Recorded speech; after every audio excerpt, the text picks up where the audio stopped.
वालेकुम, मैं हूं डॉक्टर अली हैदर। आज हम बात करेंगे टेबलेट ज़ोपेंट के बारे में और इसके क्या इस्तेमाल हैं और इसको यूज़ करने का क्या फ़ायदा है। इसके अलावा टेबलेट ज़ोपेंट के क्या साइड इफ़ेक्ट हो सकते हैं। टेबलेट ज़ोपेंट 20 मिलीग्राम और 40 मिलीग्राम में अवेलेबल होती है। टेबलेट ज़ोपेंट में जो फार्मूला इस्तेमाल हुआ है पेंटाप्राज़ोल है और इसको बनाने वाली कंपनी हेल्टन फार्मा है। ये था टेबलेट ज़ोपेंट का इंट्रोडक्शन।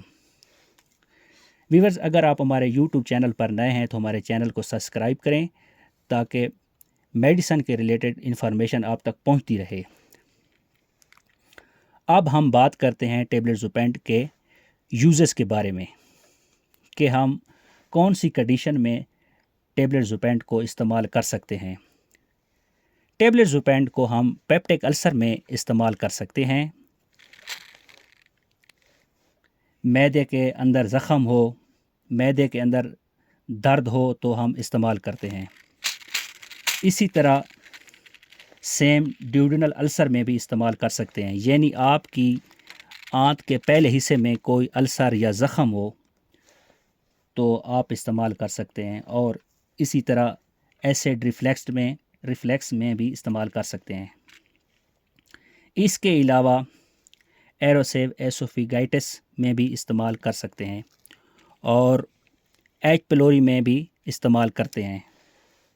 एच पिलोरी एक बैक्टीरिया का नाम है। ये मैदे को मुतासर करता है और आंत को मुतासर करता है। इसके अलावा ज़ोपेंट टेबलेट को एनसेड associated gastric and duodenal ulcer में भी इस्तेमाल कर सकते हैं। ये क्या चीज़ है?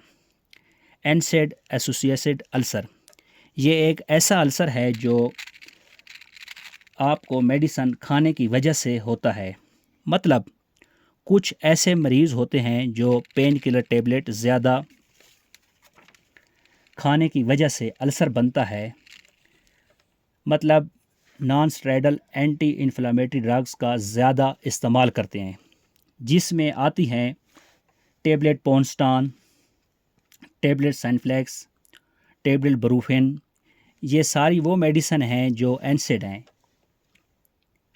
अगर कोई मरीज़ इन मेडिसिन का इस्तेमाल करता है तो इसको मैदे का अल्सर बन सकता है, तो फ़ौरन आप ज़ोपेंट टेबलेट का इस्तेमाल कर सकते हैं।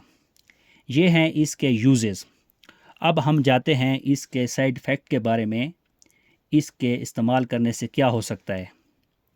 बॉडी में कमज़ोरी हो सकती है, चक्कर आ सकते हैं। इसके अलावा आपको उल्टी आ सकती है, एंग्जाइटी हो सकती है, सांस का प्रॉब्लम बन सकता है, मतलब शॉर्टनेस ऑफ ब्रीथ भी हो सकती है। अल्लाह हाफ़िज़।